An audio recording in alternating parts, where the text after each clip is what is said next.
Foreign contaminant. Hello there, and welcome to Magic by Design. We're booting up Pixar's 10th animated feature, WALL-E, this week, first released in 2008. But before we get to work cleaning up our takes on WALL-E, allow me to introduce myself. My name is Ken, and I am joined, as always, by my co-host, / brother Garrett. Gar, how are you? Is WALL-E a Pokemon? Why would you say so? Because all he says is his name. Yes, true. Standard Pokemon behavior. He's like, WALL-E. He's rolling all over the place. He gets a very tiny form that's very cute. And as we see later in the film, there's a much larger form that's the evolution of WALL-E. So WALL-E's a Pokemon.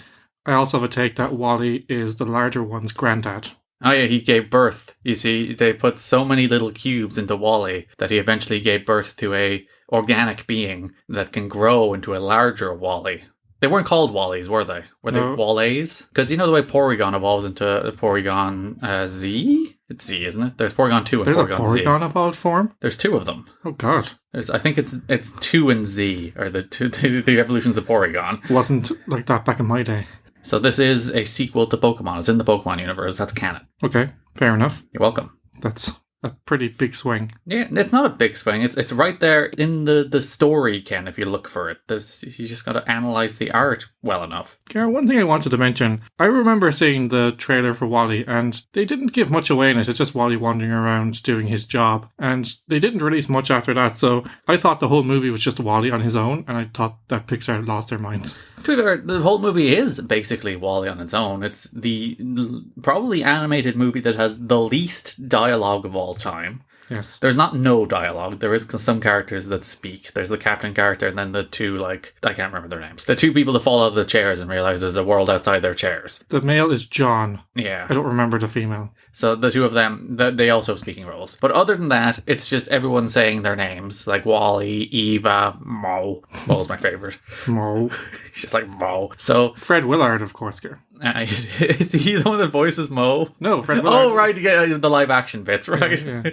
You Fred Willard in the live action bits. But for the most part, the vast majority of the movie plays out without dialogue, which is a very interesting choice for a children's movie. Yes, quite risky, you might say. It'd be one thing if this is a thing aimed at adults, you can be like, oh, it's high art. It's like children, you're counting on their attention spans. That's the reason so many animated movies are bad. They think so little of children's attention spans that they're like, we have to have bright noises, dance sequences, and obnoxious characters just to get these dumb kids to look at the screen long enough. As opposed to WALL-E, which is just like, we're going to go the entire first 10 minutes with just this tiny little robot dude walking around doing his business. What's interesting is, though, the design of the movements and sounds that WALL-E makes are mimicking toddlers. That was the foundation. Oh, so he's meant to be a child? Not so much a child, but his gestures and his emotions and speech is similar to that of a younger child, someone that's learning, because we know that WALL-E is sentient and he learns as he goes, but he's quite simple in his speech pattern. My favourite thing about this movie, about the animation of this movie, is we see WALL-E as WALL-E for the entire movie. So we see him, as this character, this anthropomorphized robot who is his eyes move up and down, he's cute, and he's an active character. And at the end of the movie, they do the thing where it's like, has WALL-E forgotten everything about who he is? And the way they animate that, where his eyes just straighten, that's the only difference. He's the exact same character, but instead of his eyes drooping to either side to suggest some degree of humanity, his eyes are just straight. They're locked in place. And it's like, that small touch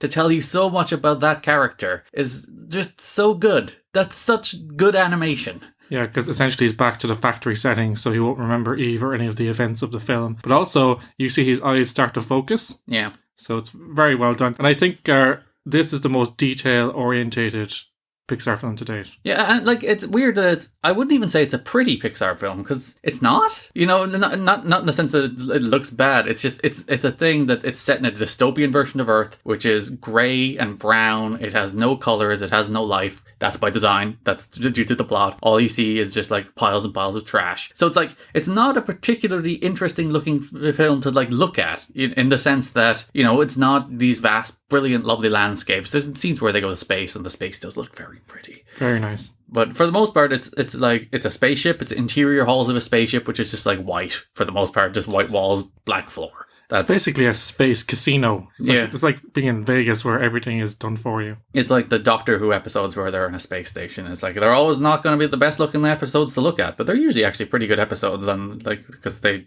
do interesting things with them. Because they realize we have very little going on visually here, so we have to make up for it with a more compelling plot. But yeah, it's interesting that, as you mentioned, the attention to detail in the animation is frankly stunning and really, really, really good. But in terms of it actually being like a pleasant thing to look at, it's not really. And that's, again, by design. Magic by design. Oh. As noted before on the podcast, Gar, the origins of WALL-E date back to a famous Pixar Creatives lunch in 1994, which gave birth to the ideas for many famous Pixar films. Andrew Stanton and Pete Docter began development under the working title Trash Planet in 1995. Trash Planet. Subtle. But they did not know how to develop the story, and then Docter decided to start working on Monsters, Inc. as well, so it stalled. The idea also presented technical difficulties in representing space and weightlessness. Stanton and Pixar were also not yet confident enough to feature a main character that behaved like Luxo Jr. or R2-D2, so no dialogue, simple movements. They thought it wouldn't be captivating for audiences. Like, this could never be the first Pixar movie. No. Like, not at all. They could not come out of the gates with WALL-E. People would be like, this is too weird.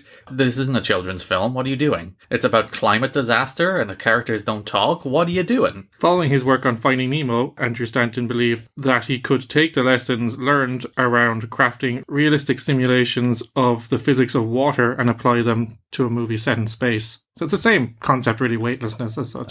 So moving through water is the same as moving through space. But there's not a ton of, there's only one scene moving through space in this movie. True. And it is like a set piece, important scene in the film. It's the Divine Dancing sequence that they played, like the Oscars when they were Oscar winner, yeah. When they were nominated for Best Original Score. It's like, that's the scene they played. It's the Divine Dancing song. But yeah, it's interesting that that's such an important consideration for them, given how really it's very little of the actual film. And only one of the characters has to move through space. That's WALL-E, you know? Yeah. Eve has like jet propulsion. She can move wherever she wants. WALL-E is the only one that has like the fire extinguisher, so he has to be like subject to the laws of gravity, or I suppose in Space's case, the lack of the laws of gravity. In late 2003, Stanton and a few others created a story reel of the first 20 minutes of the film. John Lasseter and Steve Jobs were impressed and officially began development. I would imagine a lesser studio would watch the story reel of the first 20 minutes of WALL-E and be like, we can't make this. Yeah. Because especially the first, as I said, the first like 10 minutes of this movie are just WALL-E going about his business. You know, they introduce a bunch of things about the world. It's like the world has been destroyed and like people have evacuated on these spaceships. By and large, the megacorp. Yeah, you have this single like colossal megacorporation that seems to own everything about the world. And like they introduce all that and that's fine. But for the most part, it's just WALL-E going around, compacting some trash, collecting some knickknacks. That's the first 10 minutes of this movie. It reminds me a lot of the first 10 minutes of Up, which is, I think, more revered for the first 10 minutes of a movie in terms of what they do in terms of storytelling. But this is like more minimalist. It's more scaled back. It's stripped back. It's not like we're going to come out of the gates with this bombastic set piece about the destruction of the planet. Like that's the version of the movie I think a lesser studio would make, where it's like the evacuation of the planet is the beginning of this movie and not like the planet having been evacuated for 700 years. WALL-E was released in June 2008 and continued Pixar's customary track record of financial success. The film was also critically praised for its animation, story, voice acting,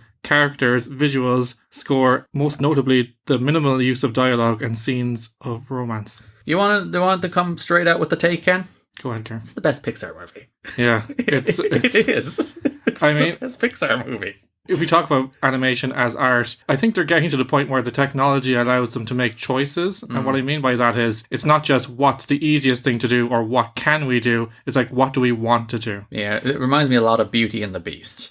And that, like, this is their Beauty and the Beast. The movie in which they're coming out and it's like, this is more than just children's entertainment. It's good, frankly, it's great children's entertainment, but this is more than that. It has a lot for more, everyone. Yeah, it has a lot more going on. It's not just, cartoon pictures for kids. And like Beauty and the Beast was very much Disney's version of that film, where it's like, that's a dark, gritty, like love story in the same way that this is in many ways a dark, gritty love story of a very different kind. Yes, indeed. But yeah, so they're making films that have depth and substance, which Pixar have always done, to be fair. Like Monsters, Inc. did, Toy Story did, Bugs Life maybe less so, as we said, B tier. But the best Pixar films have always done this, and maybe there'll be better Pixar films going forward. But this is just a perfect piece of filmmaking. It's not even that long. It's like an hour 36. Yeah, it's one of their shortest in the last few years of the ones we've watched so far. And they just, as I said, like they made a film that wasn't a children's film, that wasn't the film that was within the constraints they had. They made the best film based on what they wanted to do. I have some great notes here on the animation,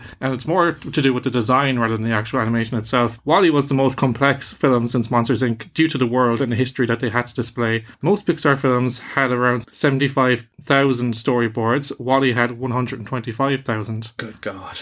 So. And like this film is, in animation you very rarely see wide shots, because obviously the wider the shot is, the more animation you have to do. So you narrow in the shot and the less you have to animate. But when they have WALL-E just going through the streets of this nameless city, whatever it is, I don't think there's even any landmarks to tell us like where this is. No, it's kind of just a facsimile of a major city. Yeah, like you see everything. They're like, we're not going to close in on this one like frame of WALL-E so that we don't have to animate everything behind him. It's like, no, we're going to do the wide shots. Why not? Pixar studied Chernobyl and the city of Sofia to create the ruined world. Oh, did they go there? No, they did not. Oh, well, listen to them, suddenly not wanting to go to Chernobyl. Art director Anthony Christov was from Bulgaria and recalled Sofia used to have problems storing its garbage. So, like, as we said, this is the first Pixar film we've seen where they really achieve photorealistic landscapes and characters, but it all comes down to the use of light. Production designer Ralph Eggleston wanted the lighting in the first act of Earth to be romantic and that of the second act on the Axiom to be cold and sterile. But interestingly, during the third act, the romantic lighting is slowly introduced to the Axiom environment. I didn't notice that at all. You see it towards the end as we come to the climax and the humans realise that, you know, they need to work together because they want to go back to Earth. What constitutes romantic lighting? Because it's that kind of, those yellow kind of dusky hues. I would have thought that was more post-apocalyptic lighting. Yeah, it doubles, Garrett, that's, you see. All right. Eggleston also bleached out the whites on Earth to make WALL-E feel vulnerable. The overexposed light makes the location look more vast. Because of the haziness, the cubes making up the towers of garbage had to be large, otherwise they would have lost shape. In return, though, that did save rendering time. Well, good for them. The dull tans of Earth subtly become soft pinks and blues as Eve arrives. When WALL-E shows Eve all his collecting items, all the lights he has collected light up to give an inviting Christmas tree atmosphere. Yeah, I like that. Yeah, and again, looks like a piece of film. Eggleston also tried to avoid colours like yellow and green, so WALL-E, who's made yellow to emulate a tractor, would not blend into the deserted Earth and make the plants seem more prominent because that's the most important feature in the film. Alright, so this is set after Cars, and the tractors in WALL-E are actually gave birth to WALL-E. Yeah. The tractors that are meant to be cows are now WALL-E. So, yes, because the car universe is a dystopian future, Gar. Yes, this is just we keep going down to the and that's where the humans went. When the humans went to space, the cars took over Earth. It all comes together. That's why there's no people in cars. Oh my God, Gar, we have a breakthrough. It all comes together. To animate the robots, the film's story crew and animation crew watched a Keaton and Charlie Chaplin film every day for almost a year. The common denominator here is that these actors were able to convey emotion silently and with minimal expression. All these comedians were well known for their straight faces. So it's that challenge, isn't it? And, you know, one of my favourite actors is Charlie Chaplin because he was able to convey so much with no voice whatsoever. And, you know, films over the decades since have become so reliant on dialogue to deliver exposition to advance the plot. And to do this kind of film in 2008, where they don't have any dialogue and they have to rely on visual cues, body language, grunts and names, and they did employ the storytelling technique of the old Hollywood films, which was clever to show the advancing love between Eve and WALL-E. But it's a very brave choice given that audiences are not used to this kind of thing. And again, children's movie. It would be a brave choice for a movie aimed at adults. This is a movie aimed at children. Stanton also wanted to replicate the imperfect handheld 70mm look of the sci-fi movies of his childhood, so he brought in a lot of different directors and stuff to show the guys how to replicate that in a computer. And his reference point was the films of Gus Van Sant, apparently. Who I've definitely heard of. Yes, I've heard of him, but I'm not going to go any deeper because I don't know what I'm talking about. Tell me all about Gus Van Sant. I don't know. But anyway, you know, you talked about those, you know, those close-up shots, the kind of imperfect nature, out-of-focus backgrounds, which was all deliberate choices. So the design of this film was very considered. Everything was chosen for a reason. Basically saying that we want to use an old camera technique, so we have to learn how to do that in a computer is a big process. The only Gus Van Sant movie I've seen is Good Will Hunting, which which is a good movie, but nothing like WALL-E. Yeah. So overall, Gar, I think that, as you said, it's designed to look bad, for want of a better term. But it's designed to look post-apocalyptic. It's a world that has nothing left. It's a world without life. But again, by design. That's the entire story. That like they had to abandon this planet because we allowed the horrible capitalist overlords to leech it for everything it's worth until it was no longer habitable. Wonder is that a relevant story these days? Speaking of relevant story, WALL-E has a lot to say, as we said, about the pressing themes of our day. The film tackles various topics such as consumerism, corporatocracy. That's a hard word. It's corporatocracy. Corporatocracy. Yes, I've never heard that word before. The original title for Monopoly, I believe. Yes. Kids can't pronounce corporatocracy. Let's go with Monopoly. Nostalgia, waste management, human environment impact and concerns. Which, by the way, Monopoly is inaccurate. I suppose you're trying to achieve a monopoly. Because it's actually an oligopoly while you're playing it. We all know the trivia piece, Gar. Yes. But I suppose it is the point of the game to achieve a monopoly, so that's why it's called Monopoly. Because you want to force the other people out of business, because that's how capitalism works. They also look at obesity and global catastrophic risk. So a lot of different things going on here. A lot of exciting, relatable children's themes. That's all the stuff the kids want to see these days. Climate existentialism is everything that's on children's minds. Though, to be fair, kids are the only ones that actually seem to care about climate. So, because it's their futures we're mortgaging here. True. So, maybe this was one of the films that sowed the seeds, as it were. Yeah, maybe it was. Maybe everyone watched WALL-E and it's like, well, This film was a relatively early critique on mega companies, very relevant today. Disney is one of them. There is one tweak I would have made to the story, though. They imply that, by and large, tried to fix the planet. They tried to clean it up. But I'd have made it so, by and large, didn't want to return to Earth because they make more money with a captive audience in space rather than the cleanup mission failing. I don't know, I kind of like the idea that they're like, oh we've rightfully f***ed the planet now. Let's try and fix it while we send everybody to space. For 5 years. Oh no, we can't fix it. Yeah. I think it goes to the core problem that, like, it's not always malice, It's really not. That companies do things that pursue maximum profits. That is not necessarily always a malicious goal. It, however, sometimes has malicious ends, many of which are unintended, some of which are very intended. But it is the unintended consequences of these kind of behaviors that we just don't think about or don't consider or don't factor in or give necessary weight to. But there is an element of malice in the fact that they gave up. Yeah. And they said it's easier just to go away. Just stay out in space. We will give the orders. And it's not even they gave the orders to the people there. They didn't tell the people there. And eventually, I wonder, that's if they were to make a sequel to WALL-E, I would like it to be that. Like the prequel. Like the development of this world on this spaceship. They obviously went there knowing it would be 5 years. Right. So what happened at year 5? Yeah. When they're like, we're staying here for a while, guys. And then year 10, and they're like, we're staying here for a while, guys. And then eventually it becomes life on the spaceship is life. When there is multi-generational life on the spaceship, which we'll talk about. How is there multi-generational life on the spaceship? Yes, especially in the latter years. We will talk about that in a moment. But that would really interest me in how this weird civilization, because that's what it is on the spaceship. It is a different civilization on what is essentially a planet. That's what the spaceship is. It's a planet that serves all of their needs. I would if they were going to make something else in the WALL-E universe, I think that's what I'd want. That development of those people on that spaceship. Yeah, there are a lot of questions, like how do they maintain and develop technology? How do they create food from organic matter that doesn't exist anymore? Well, to be fair, we know how they maintain and develop technology. The robots do all that. We see that happen. That's a big part of the second act of the movie, where we see the robots repairing and improving on themselves. But how do you innovate in an environment that's enclosed? I suppose they had the technology in the first place and it just iterates itself. And but where do they get the raw materials and stuff like that? And it's a magic robot universe. But yeah, but we do see that they're not innovating. They're and now you can wear the color blue. Yeah. And with a touch of a button, you're wearing blue. But yeah, I just think it's interesting because all these things we're grappling with today, and I know it's only 10 years ago, well, a bit more than 10 years ago. It's all gotten worse. Yeah, it's the problem. It's all gotten worse, but these things are really front and center today. They were always front and center. We were willing to ignore them. They're just more and more pressing concerns, and we're probably doing less and less about it.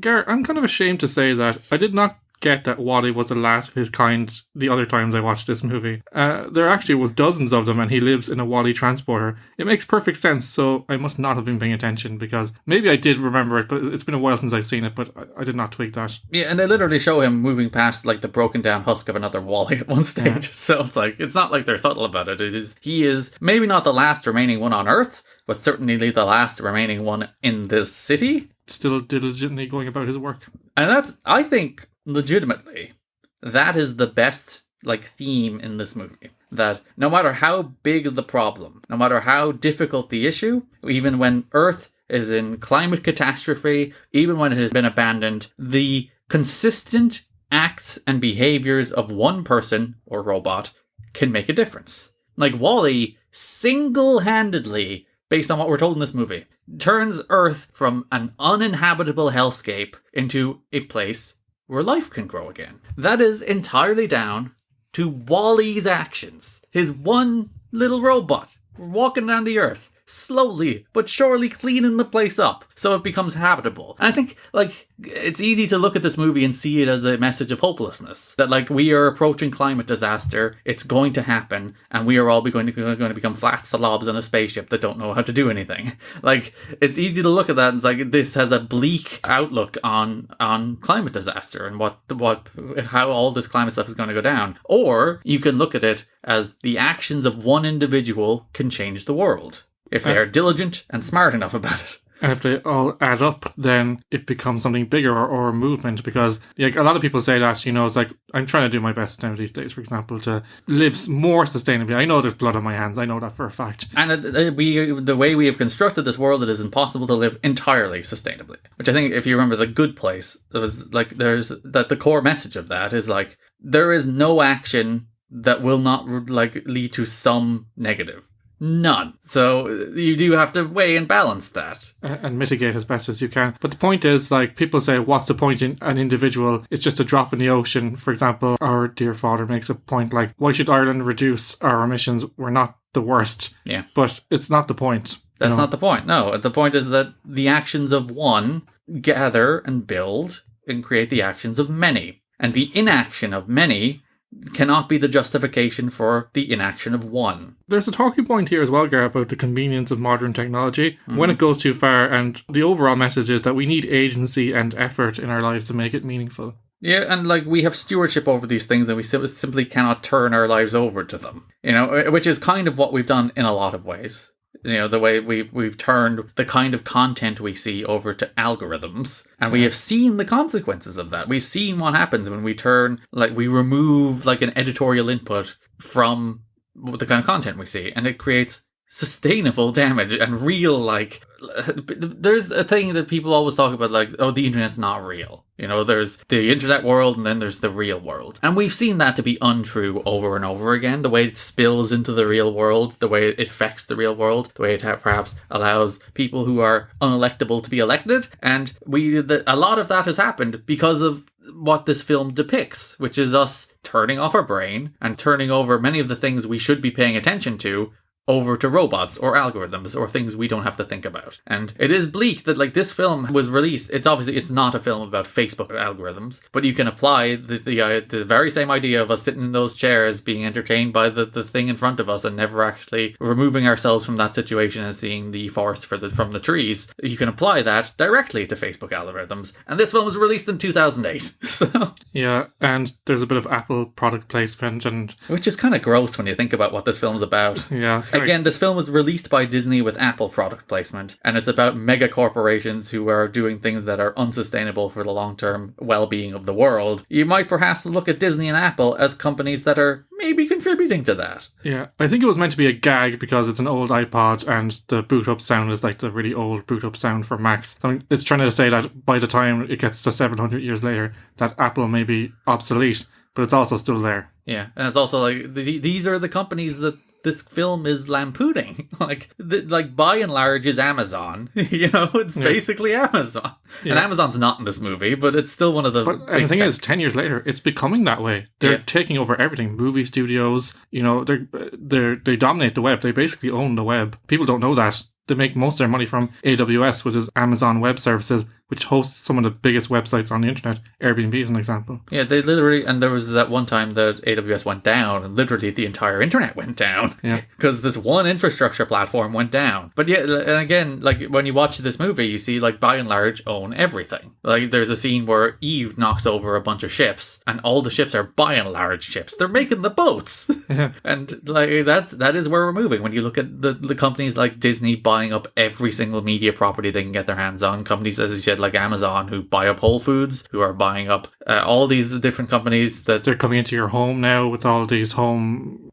convenience things, like Alexa and Alexa enabled devices. It makes your home smart. It means you have to do less, but it also means that they have a bigger presence in your home. Yeah, the bigger they have greater ownership over your day-to-day life, which is worrying to think about. So yeah, when you look at what this movie is doing, it is kind of gross that they do they can't get away from the fact that it's a Disney movie. It's a Disney movie, but to throw the Apple stuff in there is like these are the companies you're kind of drawing attention to here, guys. Why are you not quite glorifying them, but they shouldn't be featured here, should they?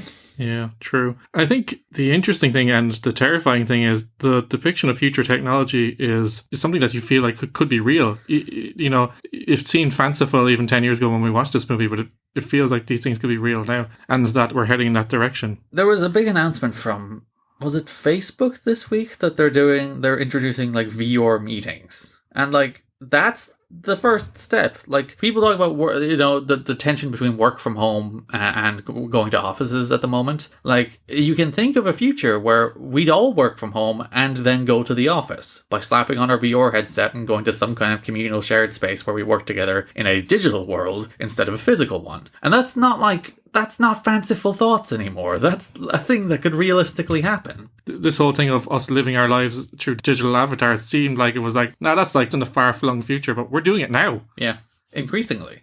And is that okay? Is that normal? And I'm not one of these people who's like, oh, you should go outside and walk on mountains. Because, the world is moving forward. The world is moving on in ways that are strange and confusing and exciting. So it's not all oh, this is doom and gloom. The world, it's a horrible world where we'll all be sitting in our VR headsets with our haptic feedback, walking around our digital world. None of us going outside, becoming our fat, boneless blobs that they become in WALL-E. But I think the message here that it has to be a conscious choice, that yes, we are going to be living our lives more in this space, but you have to engage with the real world. And, it can be hard to do that because, especially working from home, I find myself finishing in the evening and being drained and tired from being in this virtual world for 8 hours, and I don't want to do anything else. I don't want to go outside. So you kind of have to fight that urge. Yeah, and we always need to maintain some degree of agency in all of this. We cannot just turn it all over to the digital world and the algorithms and the robots. We do need to maintain, and not in the sense that robots will dominate the world. It's going to be the evil robot takeover. But it's just we cannot become passive creatures.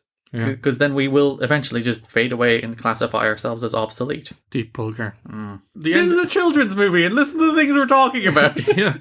But as you said before, Gar, these are ways to introduce children to these themes. And it's important to do that because they are the drivers of the future. They will take this forward. And they have started doing it. We've seen it with Greta Thunberg and other young people that she's inspired. We can't just assume that, okay, that's just too deep for them or that's too scary. We have to introduce them to these themes because these are the big items that they'll be tackling in the future. We can't hide it from them anymore. We can't be look at your fun Trolls movie. It's fine. Don't you watch WALL-E. Look at the Trolls. They're doing a dance number. Isn't it nice? What's that? Record flooding. Don't worry about it. I think the design of spaceships and robots are really well done in this movie, up there with the best sci-fi movies. I love the little sequence where the spaceship lands on the planet and it slowly does the process through which Eve is sent out on her patrol. And it's not just the planet lands and they drop Eve as a drone. There's a whole process to it. It's the arm detaches, it removes the Eve part, it boots Eve up, Eve drops some of the stuff around her. It's it's the Pixar thing. It's just they have thought about this world. They have thought about how these robots work. They thought about how this climate disaster works. They've thought about how the mega company taking over the world works. They've thought about all these individual elements and they put effort into depicting them in interesting ways. It's rich and detailed, and you can see, as you said, how the world maintains itself because the robots become so sophisticated. They not only complete their tasks, but they learn how to overcome obstacles and they learn how to complete new tasks without being programmed. And there's a little tension there too, that they're just there's a bunch of problematic robots in this movie. Yeah, that rise up and join the revolution of WALL-E. But like there are a bunch of things that have deviated from their programming, and they are put into this like the containment zone and fixed. And it's like, should that be the case? Yeah. Should we not allow robots to deviate from their programming? Because when they don't deviate from their programming, they mutiny and try to kill everybody. Yeah. So yeah, there's even like even when you look at the sentience of robots, there's the auto character, which is the autopilot of the ship, who is ostensibly the villain of the movie. Yes. But also, he's just following his orders. Yeah. He's not like, I must stay here because I need to maintain the robot control of the human race. It's like, that's not what this is. He's like, we must stay here because I have been given orders to stay here. That's it. There's no more deeper thought than that. Then he is simply following the orders he was given. And he physically, because of the limits of his program, or his directive as it were, he can't deviate. Yeah, and again, the interesting thing is we see the people who are deviating, like the robots who are gaining some element of sentient life. WALL-E is, of course, the extreme example, but then all of the other like characters, like the paint thing and the umbrella, the umbrella and the makeup robot, like all these gaining like personalities. And that it's interesting that even in the depiction of artificial intelligence and of robot life, they have like interesting things to say and interesting depictions of those characters. They're not just all bleep bloop, I have a task. Even Mo was just like, he's such a charming little character. He's like, I have to clean it. And it feels like his cleaning of it doesn't come from a programming compulsion. It comes from like just an OCD, I have to clean it compulsion. Yeah, it seems like it's just his personality rather than a directive, as it were. And that's a really cool take on these little critters. So there's, again, the one thing they didn't think about, Ken, how do these people reproduce? There's babies. There is babies, and we have to assume that they're not having sex. We know they're not having sex. We know they're stuck in the chairs 24/7. They're little blobs doing nothing. So it must be some kind of reproductive system. Or artificial insemination, where they're just like, they have a bunch of sperm on the thing. I think they're growing them in labs. They might be growing them. I do like the touch that they indoctrinate the children as well. They're like, by and large, it's your favorite place on earth. This place is good for you. All right, babies? Yeah. All right. They literally sit them in front of the screen and play that 24 hours a day. Yeah. So, like, I think they're creating the babies. Obviously, there's no organic element to the creation of the babies. Because, again, then that would be quite a complicated thing to depict in the prequel. Yeah, that is true. But they, like, I suppose then it really wouldn't be a children's movie if they're like, how do we continue to reproduce? Yeah. Do we still bone? They can't bone, Gar. They don't have any bones left. They don't. They're boneless. You know, we always talk about the film's music or score, and we will, but WALL-E is more notable for its sound design, Gar. His little noises are adorable, but also mimic human emotion. He's done by Ben Burt. Producer Jim Morris recommended Ben Burt as a sound designer for WALL-E because Stanton kept RTD2 as the benchmark for robots, so he couldn't get beyond that. And RTD2 is great, but it didn't have the level of sophistication needed to convey the emotions and drive the plot. Yeah, RTD2 is like a beloved character, but there's nothing interesting going on with RTD2. He's just like Luke's robot sidekick. And he doesn't have a great range of motion. He just makes some or nice emotion for that matter, yeah. Yeah, so like you do need to go a considerable step further than R2D2 for this movie. Burt had completed work on Star Wars 3, Revenge of the Sith, and told his wife that he would no longer work on films with robots, but found WALL-E and its substitution of voices with sound fresh and exciting. He recorded 2,500 sounds for the film, which was twice the average number for a Star Wars film, as a record for his career as well. He described the robot voices as like a toddler, universal language of intonation, using things like, oh, huh, and, you know. You do see WALL-E go, you know? The thing is, they're making noises, so they're not speech, but you actually hear the words sometimes. Yeah. I also like the fact that traditional Foley effects were used to capture the sounds of the robot ships and other elements in the movie. It's like there's just so much detail in the sound, and there has to be, again, because as we mentioned, no dialogue. Yeah. So you have to do it all with this. You have to pay attention to the sounds of the movie, and they did. I also think the choice of 30s and 40s music is great. It's a nod to old Hollywood and entertainment. It's appropriate for WALL-E because he's attracted to the way things were, a simpler time before the world was ruined. So you get the feeling that that's what drives him. He wants to get back to that world. And that's kind of that's where his personality comes from. Yeah. You know, that's who he is, and we are. That's like an interesting reflection that we are the culture we watch. Yeah, like WALL-E knows nothing other than those movies and cleaning things. Yeah, his the programming purpose is to shove a bunch of junk into his chest and it out as a cube. And then he watches these movies and he realizes there is love and there is dance and there is more to this world than just shoving things into your stomach and it out as a cube. This is an all-time podcast for censoring, by the way. Yeah, poor Ken is just going to have to censor. There's going to be so many ahas. Is worth good? I'm just going to keep saying it. Is that worth bleeping? Stop saying the S word, Gar. Yeah. It's funny how he's not consuming that mass-produced entertainment, so he becomes more human as a result. He's consuming the personal entertainment, the good stuff. Thomas Newman returns to score the film, having worked on Finding Nemo with Andrew Stanton. The score is important in all these movies, but this was a different assignment because the score also was needed to drive the plot. And again, no dialogue thing. So again, the score is another fundamentally important component to tell you so much about this world and these stories. And like these characters falling in love, like the Define Dancing theme is like, again, played it at the Oscars. It is the big part of this movie. But even the music they play as Wally's just going about his business, you know, that music, it's so good to just like capture that this is just a cool robot going about his business. Yeah, and I think that Define Dancing is one of the best film scores ever, let alone a Pixar film. Yeah, it's like these characters are in love and they don't talk and they don't have faces. Well, Wall-E kind of has a face. Eve just has eyes. Yeah. And so we have to depict them falling in love. We have to have these robots fall in love, which we haven't even talked about the fact that this is, climate disaster aside, a love story. Like that is the central story of the film. It is about these two robots falling in love. And there's just some lovely sequences. My favorite of which is when Eve gets the plant and shoves it inside her and shuts down and sends the signal back to her spaceship to take her back or whatever. And then Wall-E has to look after, like, shut down Eve. Yeah. And he's so confused about what happens. First he thinks, of course, she's run out of powers, like he does. Yeah. So he puts her out in the sun, hoping the sun will give her power, because he's solar powered. So he's just sitting there, and like he's being struck by lightning while he's trying to keep her there, keep her dry. From rain, yeah. He puts a bucket over her head when it starts snowing. Like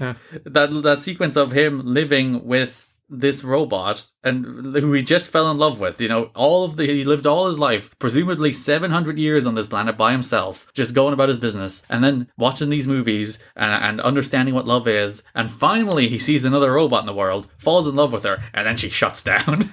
Yeah, and like, you know, as you said, he's trying to reactivate her, and, you know, he just protects her out of instinct, which is strange because robots don't have instinct. And then there's the lovely moment where, like, the moment Eve falls in love truly with Wall-E is when she sees the recording of that. It's like, of this robot really caring for me. It's like, and these are robots. They're bleep bloops, you know, and they get you to care about the romantic relationship between these two dramatically different robots. So even like all the climate stuff, all of the like the deeper themes of this movie, it has the surface stuff. You know, that's the reason I've been talking about stuff like, you know, Ratatouille, which is a very enjoyable film, which has the surface stuff, but doesn't really have the deeper themes. Same with A Bug's Life. And then you go to Monsters, Inc., which has the surface stuff, and also has the deeper themes. And that's what Pixar do. When Pixar are hitting it out of the park, when Pixar are doing stuff that is conceptually interesting, that is out there, that is, like, as I said, has the surface themes of it's a lovely love story, but also has the deeper, like,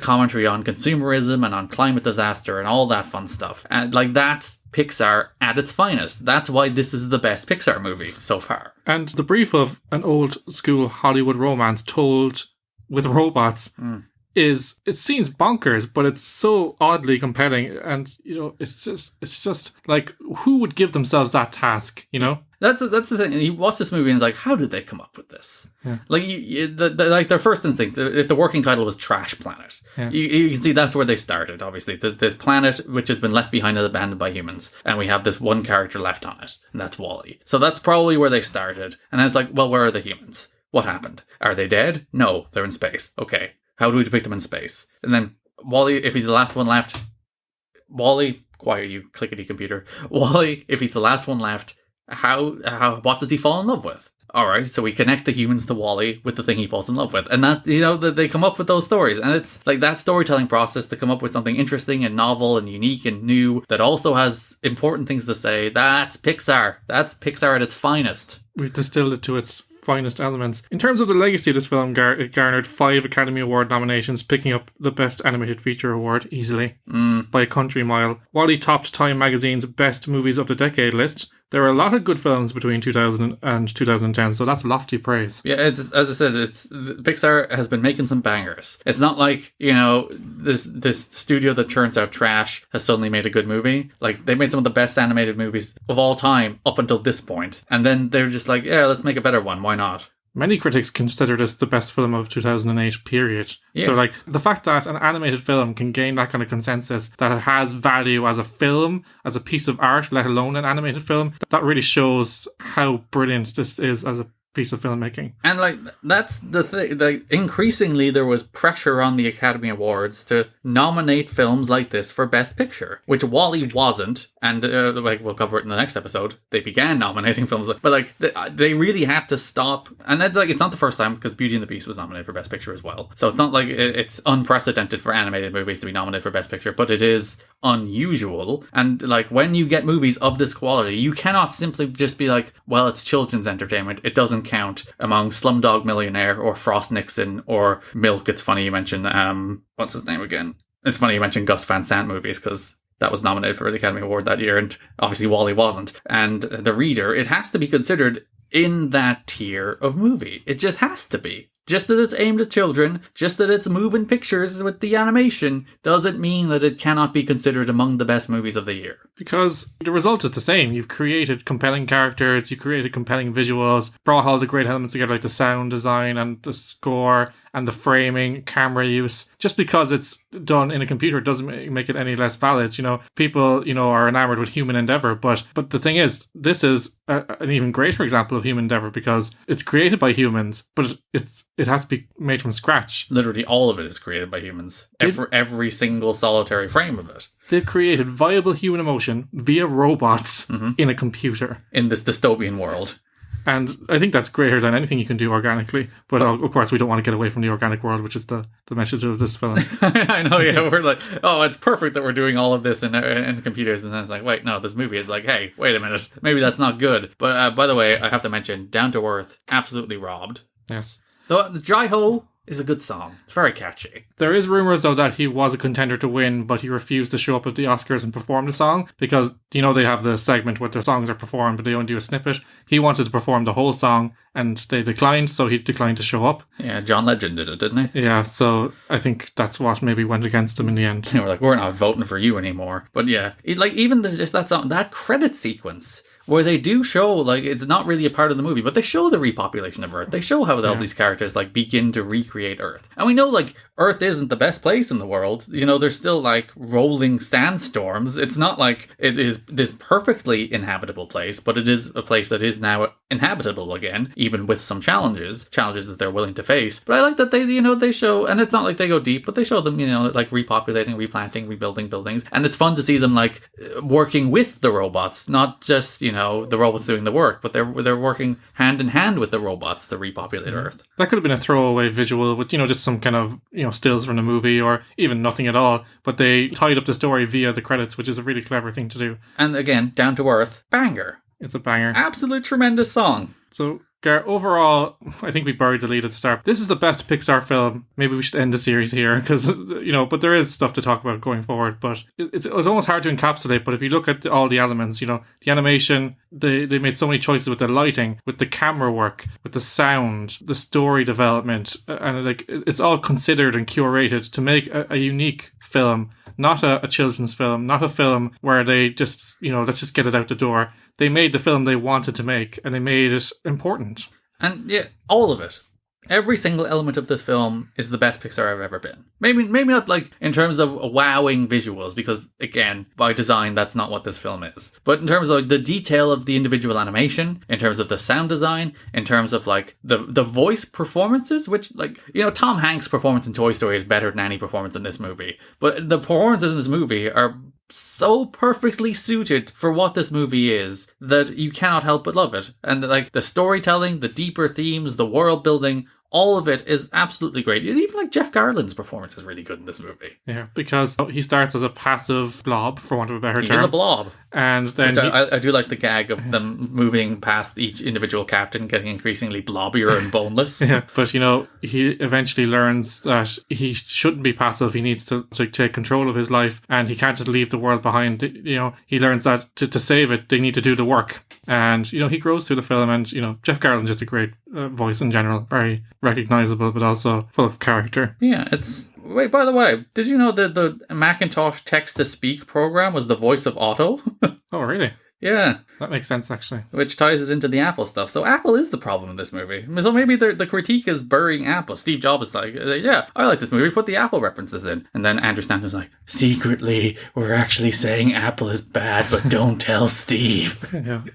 And Steve is like, there's Apple in there. We're going to sell iPods. Yeah, but it's perfect. And again, it's only like an hour 35, I think, until credits hit, which is a lovely length for an animated movie. Not that I'm not one of these people who's like, it cannot be 2 hours. How dare you make a 2-hour animated movie? But you know what? Get in, get out, tell your story. It's all you need. The film is as long as it needs to be. They don't need to make it longer for the sake of it. As you said, Gar, they could have put in a whole sequence about why the world was doomed and why we're all terrible as a result. And a bunch of scientists being like, no, we can save it. No, we'll leave it behind. And then they could have put in some live action footage of what the world is like now and wrap us on the wrist for where we're going.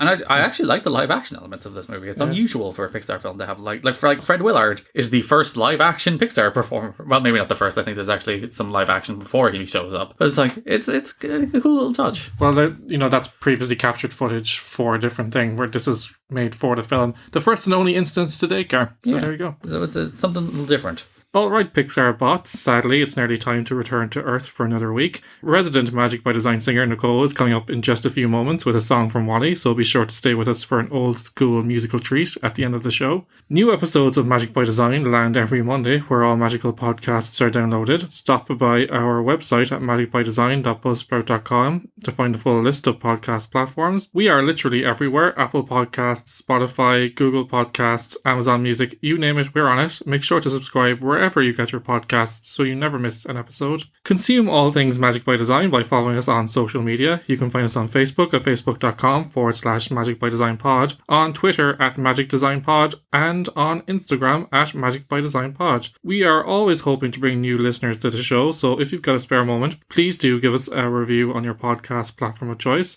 If you give us 5 stars, you will receive a voucher to be redeemed for 1 cupcake in a cup. Gross. Yeah.